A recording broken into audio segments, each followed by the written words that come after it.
is Girls Stop Playing, a weekly show that empowers Black women to stop playing with their potential so they can live a life that they love. I'm Koereyelle, your favorite homegirl, and I'm on a mission to help Black women make the money and get the honey. You can have it all as long as you're willing to work. This is the Girls Stop Playing podcast. I'm your favorite homegirl, Koereyelle, here to encourage you to stop playing with your potential and start working for what you want in life and in love. You already know that I'm bringing you the information and the conversations to help you make the money and get the honey. You can have it all as long as you are willing to work. And we have a special working woman in the building. We got my girl Ardre Orie in the studio. Hey. Fabulous woman in white. Listen, your branding is so tough that your girl had to find her own cream to wear, okay? We had my show, but I said, I'm going to match my guest I love it. today. And you look fabulous. Thank you. So Tabo was asking me, like, who's this next guest? Like, tell me about her. And I didn't even know where to begin because I am just getting caught up with the evolution of Ardre Orie. We go way back. Way back. To several lifetimes ago. I feel like at this point. Yes. But talk a little bit about who Ardre Orie is in this season. Yes. And then we're going to go back. Yes. And I love that question. First of all, thank you for having me. We do go way back, so it's a pleasure to be here. In this season, I am, first of all, authentic. And I think that that's something that I have been chasing for so long. You know, in life, you evolve, and so you're constantly trying to figure out who you are. So first and foremost, I know who I am today. I am a writer, and in that encompasses writing screenplays, TV series, film, books, of course, a ghostwriter. And then I am a multifaceted entrepreneur. And so under that umbrella, there are writing retreats. There is an independent publishing house. There is also a company that creates luxury accessories for travel.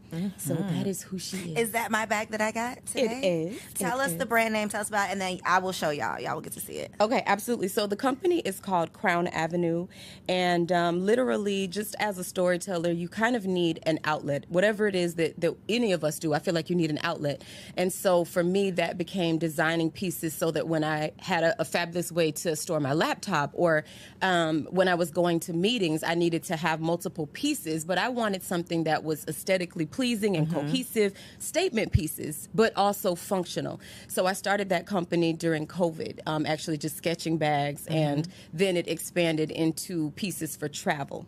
So I love them now. I make my family, which I am a wife, happy wife of 21 years, mother, and I have my family carrying my pieces everywhere as well. Yes, and I'll be carrying your pieces as well. I love it. So one of the first things that you said is just that you are authentic now, and you have like fully stepped into who Ardre is. Yeah. At the beginning of the new year, I was like, I'm not making a New Year's resolution, but what I kept saying to myself was, I'm going to be all of me, like the fullness of me. And I still haven't really figured out what that means. Right. But what led you to figuring out like who is Ardre? Because so many people struggle with that, and we end up chasing who we think we should be or who we think people want us to be, and then we're not fulfilled. Right. I got to this place literally by trial and error, and I feel like, you know, people are always looking for an answer. How do we get there? You get there by stumbling. You get there by being uncomfortable. You get there by continuing to live, you know, each and every day. I really feel like life and who we are supposed to be, how we're supposed to show up, is kind of like, you know how when you're listening to any of the streaming stations and they play a song, right, in an effort to create a playlist. And so you can either thumbs up or thumbs down that song. In life, we have to thumbs up or thumbs down experiences. We have to thumbs up or thumbs down people. We have to thumbs up or thumbs down energy. And so when we do that, we get closer each and every time to cultivating the playlist of life that makes us happy, that brings us joy, that gives us, you know, exposure to the experiences that we really should be having. So what did life look like before you came to this conclusion, or before you got to this space? Like, what did inauthentic, is that the right word? What did inauthentic Ardre look like? You know, I was really trying to be And this is a term that I've been using with one of my clients. I, too, had the perfection plague. And I think that as Black women particularly, we attempt to wear so many hats. You know, you and I both know there was a season where the term boss was like the buzzword, like you need to be a boss. And now we're in this space of giving ourselves permission to live soft lives, whatever that means, however we define that. We're in a space now where we are not glorifying struggle. We're not glorifying hustle and how hard you can work, because we understand that those things have been detrimental to us. That language has subtracted to our life's experience, from our life's experiences. So I think it's really important that we understand it is okay for things to have ease in them. Does that mean that life is going to unfold in an easy way? No. Does that mean we don't have to work for things? No. But it is okay for things to come with ease. And when things don't come with ease, we should question if that is for us, if we should be in relationship with that person, if we should be at a specific place of employment, because things are supposed to flow and we're supposed to find that flow and go along with it as opposed to upstream. So prior to Ardre Orie, the multi-hyphenate entrepreneur extraordinaire, you were in the classroom. Yep. What was your girl stop playing moment that said, there is something more out there for me and I got to figure out how to get to it? Do you remember what that was? Absolutely. So I got my bachelor's, master's, and my specialist in education, right? Sally Mae. Somebody find her. Anyway. Hack her. Y'all be hacking everybody else and they took out these Find Sally, right. So I did that. I kept searching. You know, I feel like we all have this tugging.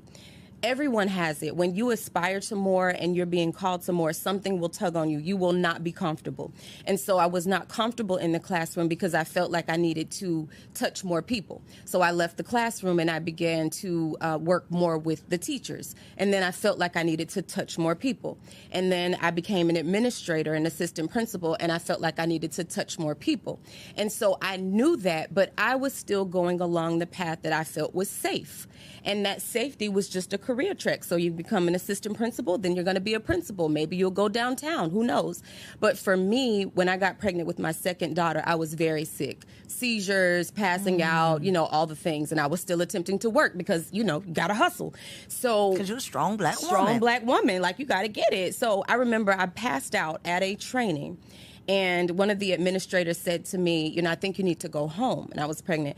And I said, no, you know what? I think I should finish, because I felt like that was one of the requirements for me to advance in my career. Let me finish the training and then I'll go home after that. I was passed out. They called 911. Like, what was there for me to finish? It was just asinine to think that that was the mindset, but it was. So when I was really sick, I was home. I had to be on bed rest. And during that time, I was able to hear from myself. And I was like, something is really, really wrong. Number one, I had already raised a daughter where I'm in the education system, and I used to have a bed that I would make for her in my office because that is how late I would stay. She was the last child to be picked up when she was in daycare. She would literally be sitting there, and I could see the welling in her eyes because she was uncomfortable. There were so many sacrifices that she had to make as a result of me trying to be there for other people's children. And I thought something is really wrong with this. So I talked to my husband and I said, you know, I don't want to put our next child through this. What are our options, right? And so we talked about the options. And my husband actually told me to do what I'm doing right now to become a writer. But I got so sick that I couldn't go back. And then he got a job opportunity in Atlanta. So I had to leave. So I was kicked out. That moment was me being forced out. It wasn't because I was just so brave and decided to do it. I was forced out. You were forced out. And I think that God has a funny way of getting in your face. Yes. And like you know, something is gonna keep eating at you. Something is gonna you can run, but it's gonna chase you. It's gonna follow you, and you're not going to feel fulfilled until you truly figure it out. And it could be several iterations, it could be several versions, but you know, several drafts. Right. We got a writer in the building. You like what I did there? Hello. Several drafts before you finally get, you know, to the finished product. And I think so many of us get caught up in that initial draft, or I can relate to the feeling of, okay, I know that I want something more beyond this classroom, so let me go back and get another education degree. Of course. Let me figure out how I can work for a textbook company. We Right. are like living Wearing in this little blinders. box based on the degree we got or based Right. on the career track. And Right. so, you know, I hate that it had to be those circumstances literally that set you down. Yes. But I love that you got the opportunity to hear Yes. from yourself, I did. because that's one thing that most of us don't have. Like, we don't have the luxury to Right. just sit Right. and think and hear from ourselves, Right. hear from God, get the plan. Yes. And that's a lot of times why we end up just kind of spinning our Spiraling. wheels. Yes. So I wanted to know how your husband has evolved with this new evolution, but you kind of answered a little bit, because you said, like, he saw you when you couldn't see you, so he did. told you, "Sis, this is what you need to do" way did. back then. He did. But a lot of times when your husband doesn't marry the entrepreneur, sometimes he doesn't know how Yes. to handle the entrepreneur. So Right. what has your marriage, like, how has your career impacted your marriage? Right. Very much so. Very much so. Like, first of all, he said, you know, why don't you just write? And I was like, that's crazy. Like, you know, you can't make money doing that. Why would I do that? And the first problem is that I associated self-worth with my ability to generate an income. So that was barrier number one. Well, how do you not do that, Ardre? Help me right now today. How do you just decide that does not define you? me? I feel like it's a must in entrepreneurship because of the fact that there are so many ebbs and flows in entrepreneurship, particularly when you begin or if you're trying to figure it out. And if you believe that what you're doing is only good based on your ability to generate an income, you have an immediate problem, because your will to do it has to go beyond compensation, or you will give up. You will give up. There's no way to keep doing it. Also, in entrepreneurship, money is not predictable in the beginning. When you're launching a business, some people, you know, there are those people who in the first however many months or whatever, they're super profitable. That was not the case for me. I struggled tremendously to be profitable. But what I also learned is that you have to recognize when you're on fertile ground versus not. And that could be just a step to the left or to the right. You know, you have to be willing to do that, but you need the space to be able to figure those things out. So I had not come from a space of entrepreneurship. I had not seen entrepreneurship in my home, nor had I seen a marriage in my home. So those were two things that I was trying to figure out on the fly. But for my husband, you know, he encouraged me to write. We made the decision to live off one income. That alone, and I don't want to say for Black families, I can only speak about us, but what I do know is that a lot of our married friends were not doing that. There were not a lot of people that I could talk to who were trying to structure their lives on one income. So then that meant in me trying to launch my business with literally the $144 that it took to incorporate at the time, I had to figure out how to bootstrap and generate income. And that was very challenging for me because emotionally I felt like I wasn't contributing. Although I was a full-time mother, I still to this day cook 3 meals a day in my home. Still 3 meals a day, doing all the things that I believed, trying to figure out how to be a wife, trying to figure out how to communicate effectively, trying to understand what men actually need and not having that information to begin with because there was no training. So that's why I'm glad you do what you do. So it was a lot. But one of the things that I did have to fight for and that I encourage anyone, male or female, woman or man or whatever way you associate, is to make sure you find whatever it is that you want your identity to be, because that gets lost in translation of the roles that could be traditionally pulled together. So for me, that looked like I would sometimes fly out on a Friday. I would cook 3 meals a day, stack them up, right? So they wouldn't miss me per se, cook them all up, and then I would fly from Chicago to Atlanta. We had moved to Chicago. Fly from Chicago to Atlanta to be able to come here and do work because a lot of my clients were here.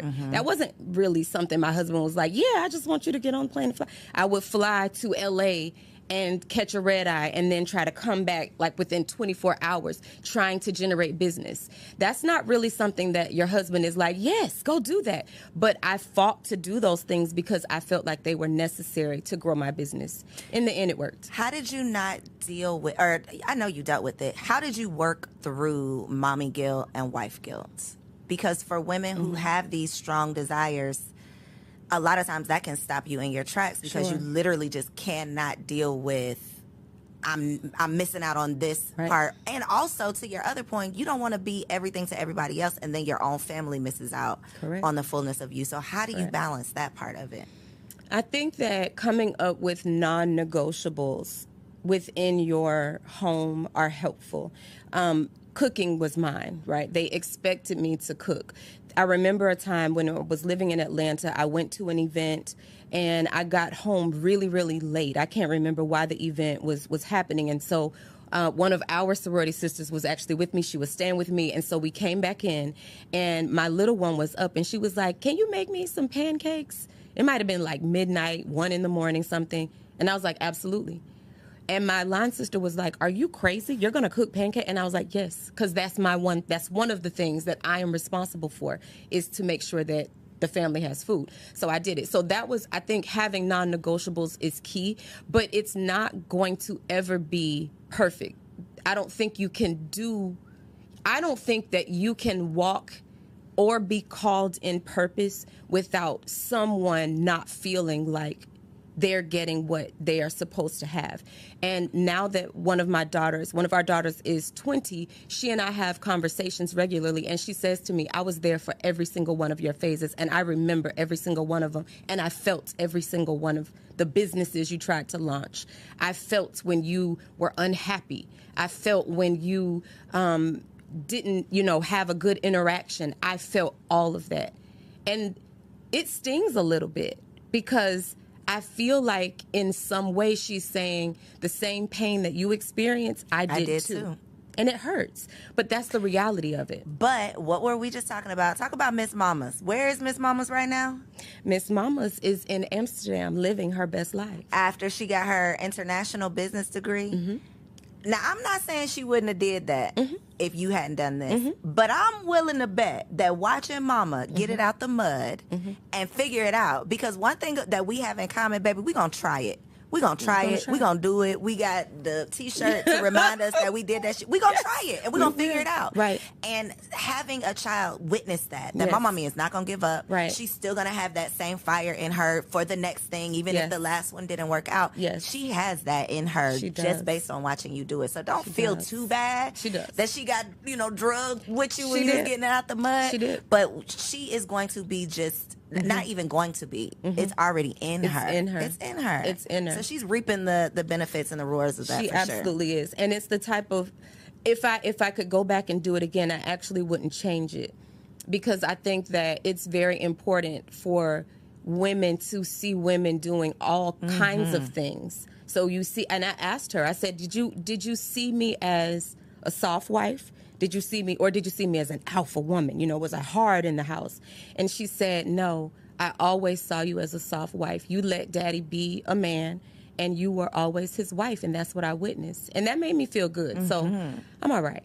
So what does that look like to you, in your opinion, and like, what do you want that to look like for your daughters? Because I already know, Audrey, somebody is gonna watch this and they're gonna be like, cooking 3 meals a day, who are making meals at midnight? It was this clip going around social media of like, if your husband asked you to cook for him at 2:00 in the morning, would you get up and do it? And it was just this whole thing about it. So I know somebody watching this is gonna say what they're not gonna do. Right. So what do you think showing up as a wife looks like with your 21 years of experience? And obviously everybody's version looks different. Sure. But what is your advice, and what do you hope your daughters take away from watching you be a wife? So the first thing that I will say, and I think that this conversation is actually very much embedded in a book that I'm writing. The conversation surrounding sex and intimacy from Black mothers to Black daughters, I don't know how often it happens. I think a lot of times, as mothers, we want to protect our daughters. We want our daughters to be virtuous, and we want them to make sound decisions. But withholding information and withholding our experiences, I think, can compromise how enlightened they are when they go into their own relationships. So the first thing I will say, as a wife with a husband, is that sex and intimacy... Look in this camera right here. This your camera. Sex and intimacy is a non-negotiable. It is not something that is to be withheld. It is not something that is used to get what you want. It's not a means to an end. It is literally the oxygen within your relationship. Not the only way you can breathe, but is the oxygen in your relationship. So that's one. I got to ask you a question there, Audrey. Same thing with the cooking. Yep. Do you feel that sex is a duty in the way of, if my husband, if I got home from this event late, I done had a crazy, terrible day, and I really am just tired as hell, but I came home to my husband and now he wants to have sex. Do you feel that it is I feel like duty is just not the appropriate word, but do you feel like, yes, I'm going to have sex whether I really feel like it or not because this is my wifely duty, or do you feel like I'm going to catch it in the morning? We can get a quickie in when I wake up. Well, I think that there are lots of ways to approach it. One of the things is that I feel first and foremost, I came into marriage without all the information. Had I known ahead of time how important that was, I think that my mindset would have been different. So over time, I've had to have a mindset shift. I now understand that it is not about doing it as a duty, because your husband doesn't feel wanted, needed, desired when you're doing it as a duty. He wants you to be excited about it and to be thrilled. And so I would definitely approach it from a perspective of, I'm here to have quality time, with the person that I love. I also look at it as though the lights are on. There's food in the refrigerator. I'm not worried about what's going to happen. And he doesn't get to choose when to make sure the lights are on. He doesn't wake up in the morning and say, well, you know what? I don't feel like going to work today. So, if we don't have any food, it'll be all right. He doesn't get to choose. He doesn't get to choose and say, well, I'll just see about that in the morning. He's working. He's making sure that our foundation is set. So I feel that I'm happy. I'm honored to do the things that will make him feel good about what he's doing out in the world. Come on, wife of 21 years. So you little young single girls out there talking all that shit about what y'all not gonna do? That's why you still single. So raising your daughters with this in mind, we don't have these conversations in the Black community. Right. To your point, it's like, don't stay away from the little boys. Don't bring no baby up in here. Right. And that's where it usually ends. Right. How do you navigate the line between teaching them the importance of sex and intimacy in a marriage versus the sexy red culture that we live in? How, like, raising a little girl in this world, I just cannot imagine. How do you navigate that part of it? Right. Well, first of all, I acknowledge the fact that they have access to the information, whether I want to provide it to them or not. You can watch anything on Netflix. I mean, my daughters give me the Netflix recommendations. They're like, oh, you need to catch this show. And I'm like, you watch that? And I thought that I was saying, well, don't watch this, don't do that. And I realized they're going to have access to the information. So our conversations are very candid. Our conversations, to the point now where my daughter, the one that is 20, it's not even uncomfortable anymore. We talk about everything. And the same thing with our daughter that's 14. We have those conversations. We talk about intimacy. And that's the way that I word it versus saying sex. We talk about intimacy because intimacy is what is shared between people who care for one another. Sex, anyone can have sex. Intimacy is what we're all after. And it is human for people to do that. This is as human as it is to open your eyes in the morning. That is how intimacy should be and should be talked about. It is not a bad thing. It is not taboo, particularly when it is shared between people who have made the decision to be committed to whatever relationship parameters or boundaries they've set. So 14-year-old daughter turns 16 and she comes to you and she says, Mom, I really care about XYZ boy that I'm dating. What is your advice? I would really want to talk to her about timing. I would really want to talk to her about the way that she is going to go about making those decisions. Because what I also know is, as much as I would like to say, wait, she might or might not. I'm not okay with her not waiting. I don't want to say that I'm like, oh, yes, just go do it. That's not the case at all. What I do want to be, though, is realistic about what is happening in life and what people are doing. We also are a family that is rooted, we're rooted in our spirituality. So we go back to that. We read together. We go to church together. We talk about all the things. But I would really just ask her to continue to talk to me about making the decision. Let's have multiple conversations about it. Let's role play about various scenarios you could be in. Let's talk about what happens on a date. Let's role play, like pretend I'm the guy. You tell me, and I will say different things. We would go that far to that extent because I just want them to be prepared. I don't want them to feel like, wow, we've never even encountered this decision. And now I'm on my own trying to figure this out with a 16-year-old brain. Right. It's tough. It's hard. Tough. It's hard. Do you feel like you are raising your daughters to be wives? Absolutely. Absolutely. If that's what they want. So do you, because again, part of the conversation is, you should aspire to become a wife. We should be raising our, Black women, we don't raise our daughters to be wives. We tell them to go to school, get a degree, don't ever need a man, that part. Right. So, do we need to start encouraging our daughters to get married, but then also not wanting our young girls to feel like they are worthless if they're not a wife? Right. How do you balance that part of the conversation? And also, are you planning to encourage them to explore commitment, marriage younger? Because you got married pretty young. Is that something you would encourage them to do or no? Well, our oldest daughter is actually in a relationship. She brought a young man home for the holidays, and they very much, enjoy each other. So we talk a lot about marriage and the prospect of it. And I share a lot about communication. I share a lot about, it's great to feel strong, but to also find softness. I share a lot about the things that I would have changed, or the things that I would have tried to grow in, the areas I would have tried to grow in sooner. So I'm very open about those things, and I share those because I want her to build her own perspective as far as what she wants to be in a marriage, if that is what she chooses to do. I don't force marriage on them. I just want them to find happiness. I share with them that, their father and I are companions. I love having someone to do life with. I love knowing that once they leave the house, like we have two that have already left the house, and one that will leave the house, that I have a friend, God willing, that will still be there. And we look forward to doing things together. I am a girl who will go to the movies by myself. I will go to out to dinner by myself. I really enjoy my own company. And I share that as well, that you have to be okay with you first. Because if you're not okay with you first, then you're going to be leaning on that person to be something that they really shouldn't be responsible for being.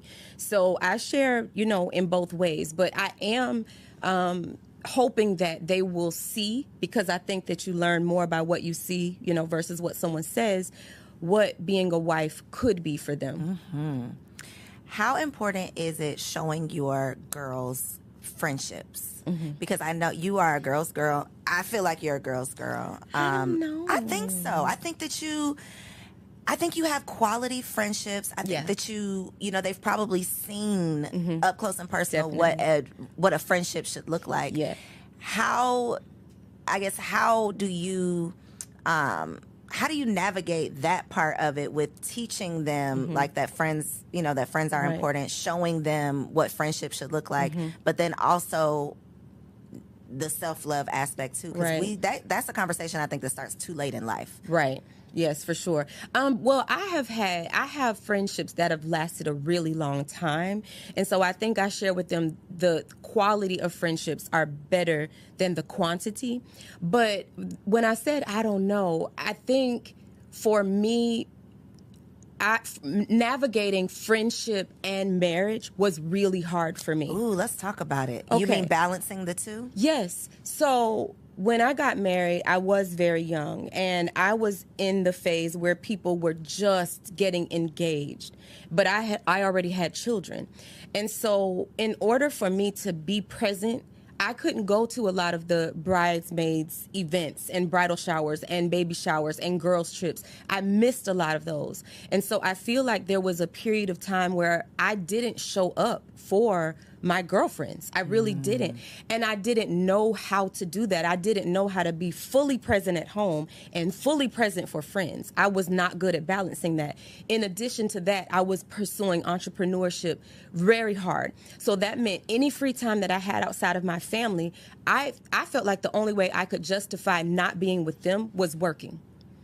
It wasn't like, oh, I'm going to go fly to LA to go hang out with the girls, but I'm leaving my small babies and my husband. That just didn't add up to me. I'm still not the girl who's like, let's do a girls trip. I was coming around to a girls trip question. I'm not. Is it your personal preference? I don't prefer girls trips, or I have guilt with leaving my family. I have guilt with leaving my family. I love my girls, and I do now. I'm literally in a season of what I refer to as I'm making up with to everyone, right? I call all my girlfriends. I'm like, hey, what do you need me to show up for? What is it? Call me. I'll be there, because I'm now in a season where I can do it. My kids are stable. My husband is stable, and I'm stable. I was not stable back then. I was trying to figure it out. I was just on shaky ground, and so I could not show up. I just didn't have the capacity. And I had that conversation with all of the people who are very important to me to help them understand that it wasn't that I didn't want to come. I didn't have the capacity, and I felt very guilty because I was pursuing this business that required so much of me. So now, and I had that conversation with my daughters as well. And I said, hey, you remember this one, this one, this one? I'm going to this for that person. I'm going to this. I'm flying out of town. I'm doing whatever you want me to do, because I can. But I couldn't before. And I think we need to give people grace. I'm still not the friend that talks on the phone. If I have free time, I'm talking to my husband. If I have a free moment, I'm checking in with my kids, my mom, who needs me in this season. So if you need me, I will show up, whatever it is that you need. But I'm not calling you every day. And please don't call me every day. No, either. And if we can do by text, that's great. Yeah, you are me, Audrey. Okay, so we probably not girls. Yeah. It is very tough managing the transition, especially when the transition to mother and into marriage happens close. Same time. It's really tough. It's tough on you as the person making the transition, and then it's tough on the people who were used to the old version of you. And there is a lot of guilt associated with it. You feel bad about it. They're mad at you. You don't know what to do because you don't know what to do. You know, it's new for everybody. Yes. But we don't usually have these conversations. Right. So then when you get into it and you just feel like you're a bad friend, you're a terrible person, but no, you're human. You are becoming a totally different version of yourself, and you got to give yourself grace to figure it out. And hopefully your girlfriends will give you grace too. Yes. You know what? Everybody, all of my friendships are intact. And I literally had one person to say, I love you for acknowledging this. And I am so honored to be friends with the woman you are now, because it took you going through those seasons to be who you are now. And it brought me to tears because it was beautiful. So yes, I was just trying to figure it out. Just trying to figure it out. Yeah. So when you and your husband got married, he had a son. Yes. You have a bonus baby. Yes. What has been over the years, what would you say could be the best advice based on your experience for a woman getting into a marriage with a bonus baby? What's your best advice? You know what? That was so difficult for us because I'm literally someone who doesn't like to share. I'm just not a sharer. I don't like sharing food off my plate. I've never, and that's probably from just growing up in a home where I was the only child in the home at the time. My son, when he was gifted to me, is how I say it, he was 2. So he's 25 now. He's literally my baby, right? But what was difficult for us was communication. How do we communicate in this blended state? And so I took the reins to communicate with my son's mother and told my husband, you just step aside, let us communicate, because I do recognize what happens when women align. There's a difference. And that was a game changer for us, because it wasn't, my husband trying to figure out how to communicate. It was just us figuring out what was necessary and what was needed. And so I think that that is the best advice that I can give. The other thing is, what works for one set of people does not work for the next. I think that blended families are as varied as our fingerprints, and you have to come up with what is going to be effective in your home. Also making sure that you find a way to align the energy. You have a baby who is shifting from one energy exchange to another energy exchange. You have children in one place who are in one circulation of energy, and new energy comes in, and that is a lot. And so finding a cadence is necessary. Talking up front about the non-negotiables, talking up front about the things that make you feel insecure, because I think sometimes we put pride in it, and so we are ashamed to say, now I'm trying to see is this over, or like, are we good? What y'all really doing at the drop off? You know what I'm saying? Like, and so you have to be upfront about those things. And we had to put ego aside. It has been a long work in progress. And the other thing that I will say, especially to people who are mothers of babies, who are bonuses, the child feels everything. And it is so important that if you love that baby, that you make sure you protect and shield them from your own stuff, from the stuff of that child's parent, from your own spouse, and build a rapport. And so I explained to my husband, not that I ever expect that anything will happen to us, but had it, or if it did, my relationship with my son is so intact that that's your baby. He's my baby.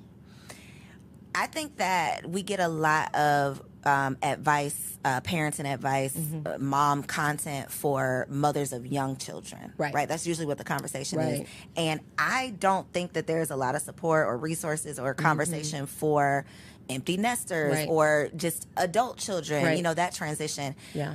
What would be, I guess, your advice based on like 2 years in? Well, technically, you got 25. 25, yes, and then we still have 14 in the house, but she's grown. Yeah, basically. But how is that transition from, my oldest is 2.5. So give me some advice on, like, I know it don't get easier, so you don't have to say that. I have heard that enough. We know it's not going to get easier, but, like, help. You know what? I beg to differ. I think that it does get easier because, as your children matriculate, they become more independent if you train them to do so, right? So my husband and I have really, our friendship is just on 100.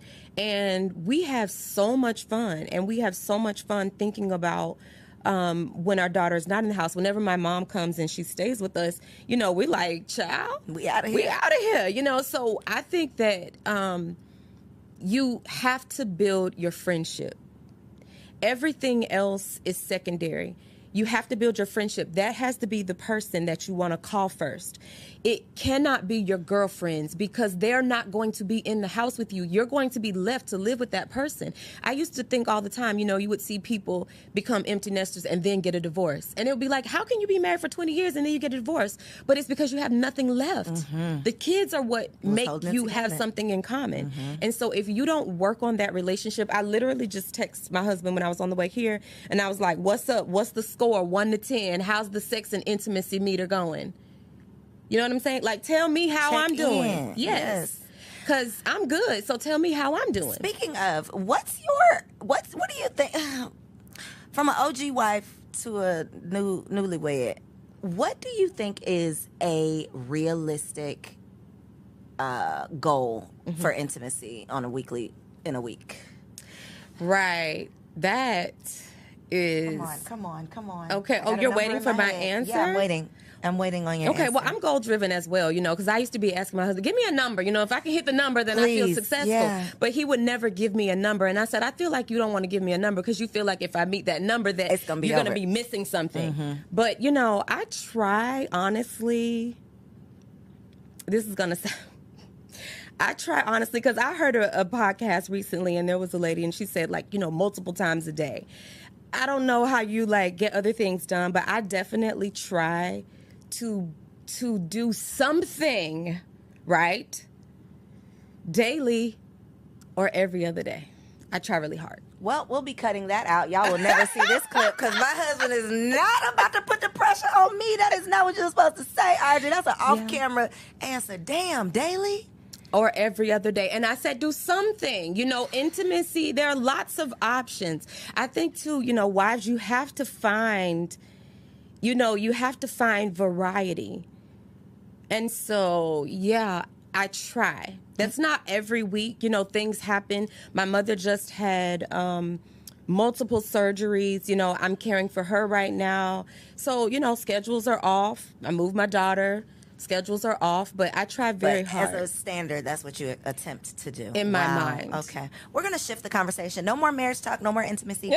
I want to talk about being a celebrity ghostwriter. Yeah. Because most of the girls who are entrepreneurs, who do any type of services, we would dream of doing whatever we do for a celebrity. That's ideal for most people. What has your experience been like working with regular folks and celebrity people? And what advice would you have for someone in any space that wants that type of client? First of all, if you want to work with celebrities, you have to be grounded in who you are. You cannot walk into a room and be so oh my gosh. You have to understand your talent and know your worth. I can't remember who it was, so I won't try to call a name, but someone said, they don't go into any business meetings thirsty because you always make decisions that are less than what you deserve. You'll accept something less than what you deserve. So I think the first thing is really being grounded in who you are, whatever it is that your talent or skill or service, you need to know that you know that you know that you can do that and be willing to walk away from the table and opportunities that do not serve you or your career. So I think that's first. The second thing is professionalism. Sometimes, and it's not just, I hate the fact that, people say, oh, we're black business. No, it's not. Unprofessionalism happens in many different businesses owned by many different people. But I think that the level of professionalism always supersedes the fluff. And I think it's really important to do what you say you're going to do. We get so many clients who have been scammed. We get so many clients who were promised something that was never delivered. In my line of business, it takes a while to compose a good book. What's a while? A while can be, I've worked on books 4 months. I've worked on books 3 years. There's a book right now. And I work in the traditional publishing realm through my agent. And then I have an independent publishing house. In the traditional publishing realm, this particular client, what did she get? $1.6 million for her book deal? She did. We've been working on that book for almost 2.5 years. And so a lot of times people want to rush and hurry up and finish. But if that particular book, they believe in it and they invest in it and it's willing, they're willing to take that amount of time, I think that says a lot about the quality of what they're producing because they believe that the finished product will be worthy of their investment. So working with celebrities, I think is...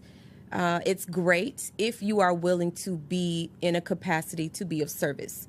If you're working with celebrities, you are not the celebrity in that space. You cannot come in as the celebrity if you're working with a celebrity. You're there to cater to them. I take that same mindset when I'm working with everyday heroes. I really don't treat any of my clients any different. I think that we're all important. We're all celebrities to someone. And so it is just important to me to make sure that people walk away feeling like I gave the very best that I could to them. How do you take on... I just feel like you would be a therapist and all of the things in my head of how this ghostwriting process has to work with people pouring their heart out to you, you learning all of the intimate things.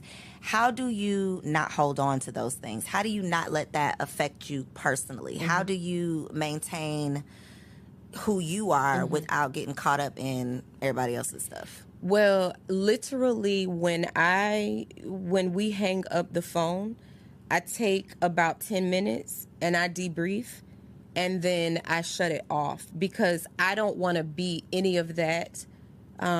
Even if it's great, you know, I learn so much. I learn every day from my clients. I get great information and insight, but there is a lot of weight. There are a lot of heavy things. You know, there are lots of tragic things that happen in people's lives. There's a lot of emotional baggage. And I was raised by a counselor, so I know that my approach to it is very much therapeutic. I have people that call me all the time and say, I need to write another book just because I want to talk to you, right? But when I see the faces of my family, I don't want to transfer any of that to them. I don't want to give them anything that doesn't belong to them, that shouldn't be in our house. And so it literally shuts off. I've learned how to do that. Before, I would say it was a work in progress. I had to learn how to do it, but I have learned how to do that very well. So for anybody out there, you said you work with everyday heroes, the regular folks. Yes. Okay, so for the regular folks out there who might be interested in all of the things, because you do ghostwriting. Yep. Say it again. Say all the things again, Ardre. Okay. Because you do ghostwriting. Ghostwriting. You also do retreats. Absolutely. And then put the camera on Ardre so I can get my bag. So show the people. Okay. Okay, so you have ghostwriting. There is an independent publishing house, 13th and Joan Publishing House, and we publish books for everyday heroes. We have author coaching. We also have just publishing for people who have finished their manuscript and they just need it to be published.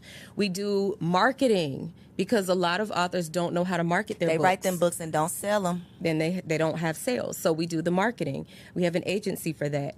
And then we do the retreats so that if you need to get away and write, okay, we can do that. We're going to Milan next month. We have our summer writing retreats coming up.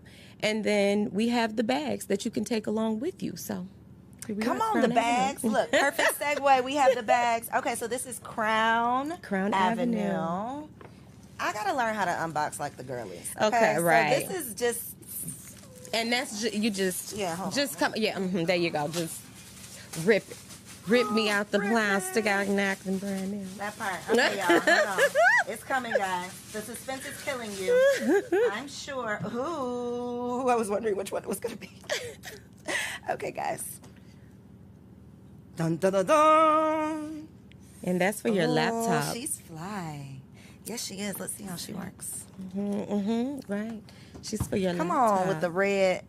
All insert. red interior for everybody. The intensified pink. Yes, right, exactly. Yes. Right. Okay. You see? Crown Avenue. Yeah. Fabulous. So where can they connect with you and where can they grab an accessory? Sure. So publishing, you want to write. That's 13th and Joan, 13THANDJOAN. Crown Avenue is CROWNE Avenue. Crown Avenue.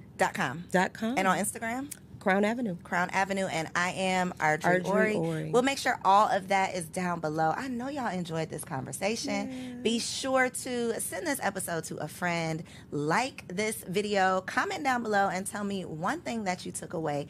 And if you happen to be listening to this podcast on Apple or Spotify, leave your girl a 5-star review. If it's not 5-star, keep it to yourself. Peace. So if you made it this far, I just know you loved that episode. Well, what you did not know is that we recorded it right here in ATL at Elevate Studios. Yes, your girl has her own studio, y'all, and it's not just for me. I'm opening it up for you too. So if you have a podcast, if you are a vlogger, a YouTuber, or a content creator, and you are looking for a professional studio to record your content, or you want to hire me and my team to fully produce your content, make sure you check out the show notes below or log on to elevateagency.com.